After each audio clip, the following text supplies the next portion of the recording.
In July 2023, Russia announced its withdrawal from the grain agreement. In response to this, Volodymyr Zelensky said that it is necessary to continue to use the grain corridor, even despite the actions of the Russian Federation. No one has the right to destroy the food security of any people. If some group of people somewhere in the Kremlin believes that they have the right to decide whether there will be food on the tables in different countries, in Egypt or Sudan, Yemen or Bangladesh, in China, India, Turkey, Indonesia, then the world has the opportunity to show that blackmail is not allowed to anyone. The Black Sea Grain Initiative can and should continue to work. If without Russia, then without Russia.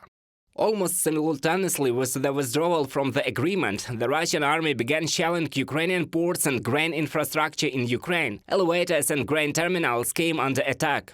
17 massive attacks since Russia's withdrawal from the grain deal, a 40% reduction in the export potential of ports, almost 300,000 tons of destroyed grain. This is an attempt by the Russian Federation to deepen the food crisis in countries that depend on Ukrainian products.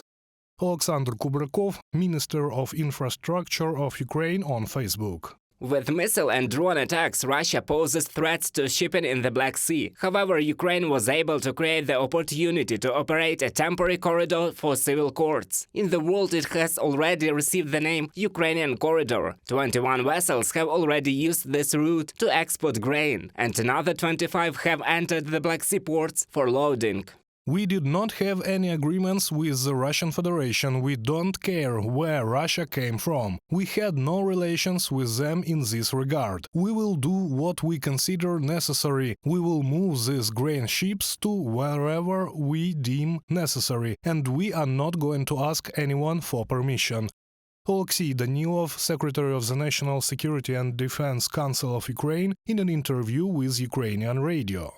Ukraine found new ways to export agricultural products and continued to supply food to the world by land and sea. On October 11th, 3 ships left the port of Odessa, and this process is growing. According to Ukrainian diplomats, this clearly demonstrates that what previously seemed impossible has now become a practical reality.